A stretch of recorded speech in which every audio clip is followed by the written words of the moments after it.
What's good, YouTubers and YouTubettes? This is JB Sports back again with another one. The Dallas Cowboys, America's team, has signed quarterback Andy Dalton, who started for the Cincinnati Bengals for 9 seasons, made 4 playoff games and lost all 4 of them, made 3 Pro Bowls. His best year was 2013 when he threw 33 touchdowns, but he also threw 20 interceptions. He's a guy that's a solid middle-of-the-road quarterback, man. Kind of remind me of a quarterback we had down here in Houston named Matt Schaub. Andy Dalton is out of that same mold, and coincidentally, man, he's lost to Matt Schaub twice in the playoffs. And those 2 losses really don't blame Cincinnati. I thought the Houston Texans had the better team both years. But the loss to the San Diego Chargers, Phillip Rivers' team at home, Cincinnati, that's the playoff loss that really sticks in my craw when I look at the Cincinnati Bengals playoff success, man. I really thought they was going to win that game. I thought they were the better team. San Diego snuck into the playoffs. I ain't going to say snuck into the playoffs, but they backdoored their way in the playoffs when they won their last game of the season. A couple other teams lost. I think a team lost and had no business losing, like an upset. I don't know. I can't remember the team that they were battling with, but they got upset by a team that was going home for the season. Going home at the end of the season. They lost, and that opened the door for the San Diego Chargers to get in the playoffs. And they actually went on and defeated Cincinnati Bengals at Cincinnati in a quite comfortable fashion. Beat them decisively. It wasn't a game that went down to the last 2 minutes where a field goal beat you or last-second touchdown beat you. They pretty much controlled the game from start to finish, man. That was very surprising. That Cincinnati team, I thought, had a chance to make some noise in the playoffs. They lost to a New York Jets team coached by Rex Ryan. I don't look at that as a bad loss, even though they was at home. That Jets defense was real nasty, led by Revis Island on the corner. He pretty much shut down Ocho Cinco, shut him down, and that pretty much negated what Cincinnati Bengals wanted to do on offense. They had a real stout defense. All 3 phases of their defense were strong. Good defensive line, good linebackers, good secondary, good safety. That was just a complete defense. Only thing that held them back from going to Super Bowl that year, that Jets team, was Peyton Manning when he was at he was pretty much the best player in the NFL, as he was able to dissect that defense with the many weapons he had. Marvin Harrison, guys like that, Joseph Adai, Dallas Clark. Guys of that caliber, man, they was able to beat that Jets team in the AFC Championship team. So I don't blame the 3 of the 4 losses to the Houston on the road and 1 to the Jets at home. I can tolerate that, but that loss to San Diego was just a loss that never should have happened. They should have been able to beat that version of the San Diego Chargers, man. A team that was led by Phillip Rivers, who was at his peak, at his prime. But by that time, LT wasn't there. They had some weapons out there. They had the big-time tight end, former basketball player, making catches for Phillip Rivers, Gates. And they had a pretty okay defense, nothing special, solid defense, but that should have been a team that the Cincinnati Bengals should have won that game. Andy Dalton didn't play well in that game, turned the ball over, especially in the red zone, a couple of costly turnovers, and it pretty much didn't play well at all. They didn't play well as a team. It seemed like the pressure and the storyline of them not getting it done in the playoffs played a part in that game. They went in that game and didn't play nothing like they had played during the regular season, man. They came in there and just completely wet the bed and lost that game. Now, the Dallas Cowboys have signed Andy Dalton.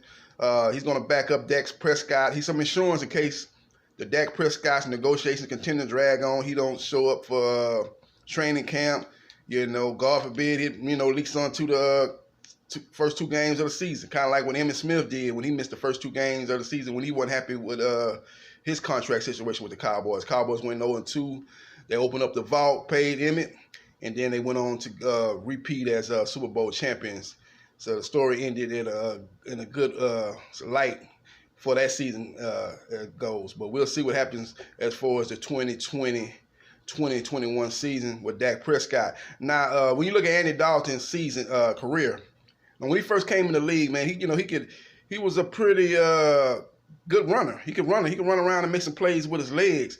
But it seemed like when he hurt his thumb and messed his thumb up, and that took him out the rest of that season, he came back. He stopped running as much as he did before. So I don't know if that it was directly related to the thumb injury, but he's not the scrambling and the running like he was previously, man. That's what kind of made him a quarterback that you thought maybe could get Cincinnati to their next level, because he never was this great accurate, all-time accurate thrower. He's around about 60%. I think his career high was 66%, but he's been in 58, 59, 61, basically in the 60s.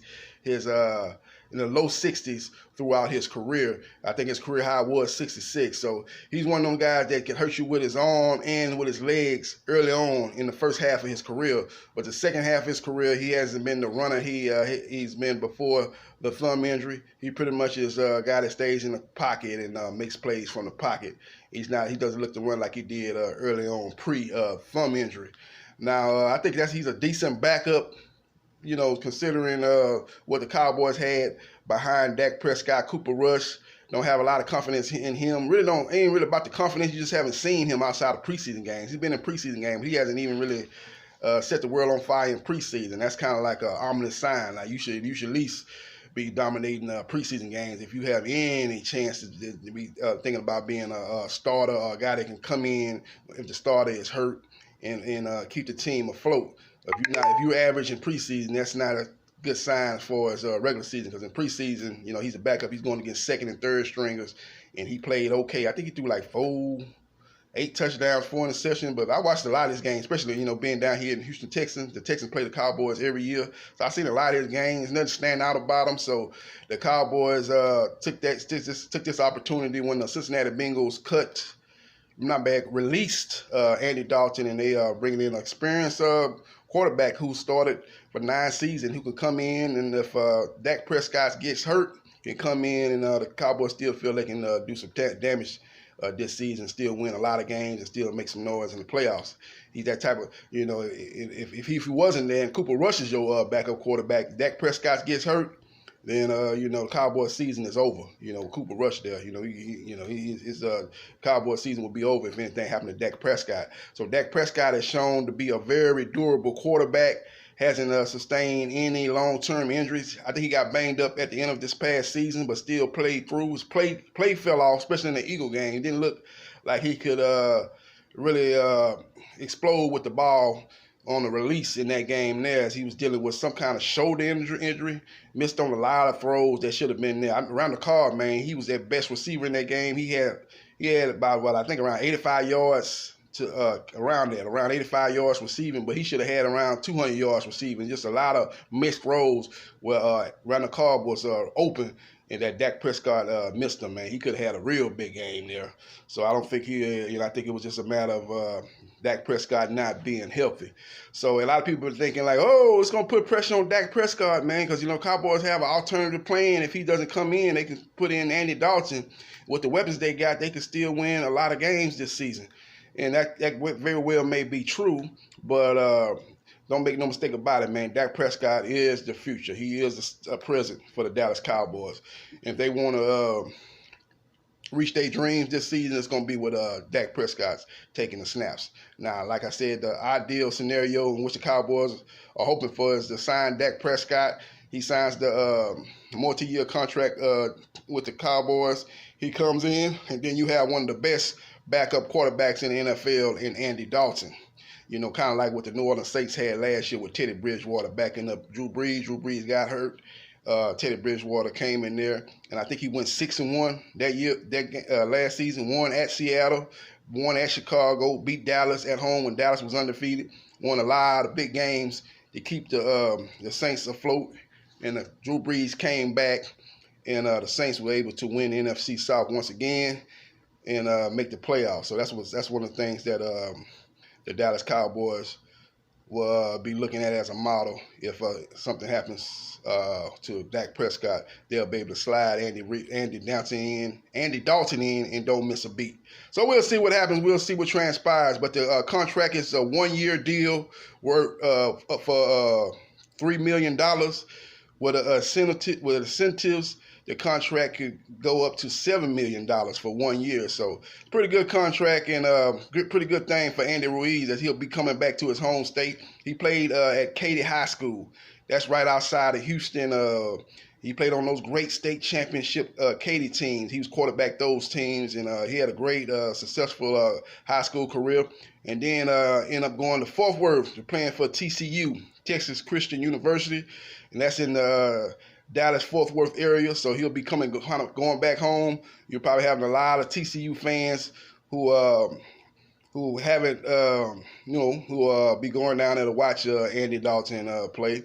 Not play, a lot of people be coming down there to support Andy Dalton, as he's now a Dallas Cowboy. So he's a local star down there in the Dallas-Fort Worth area and in Texas in general, like I said, as he played in Katy High School, like I said, right outside of the Houston area. So I'm very familiar with him, and he was on some great Katy teams, man. Katy team had some dynasties going on in the early 90s, and Andy Dalton was a part of that. So we'll see what happens. We'll see what transpires. But leave your comments in the comment section. What you think about the Dallas Cowboys signing Andy Dalton, former quarterback of the Cincinnati Bengals, to a 1-year, $3 million deal with incentives, can make the contract go upwards to $7 million. What you think about that? You think that's a good move, or do you think maybe they should have brought in Cam Newton, because Cam Newton was out there?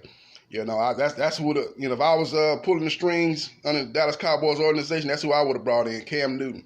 I just think with him in there, with his he'll have a point to prove and stuff like that. If he were able to go in there behind Dak Prescott, if he's hurt, he would have a point to prove to put the naysayers who saying that the injuries have pretty much taken him down. He's not the same player, and he's not what he used to be when he was the MVP of the league. He would have a point to prove, and I know Cam Newton will have a point to prove and come in there and play well and play at a high level. And with those weapons that the Dallas Cowboys have, with C.D. Lamb and Amari Cooper, Michael Gallup, then you got Ezekiel Elliott, one of the best running backs in the NFL, toting the rock.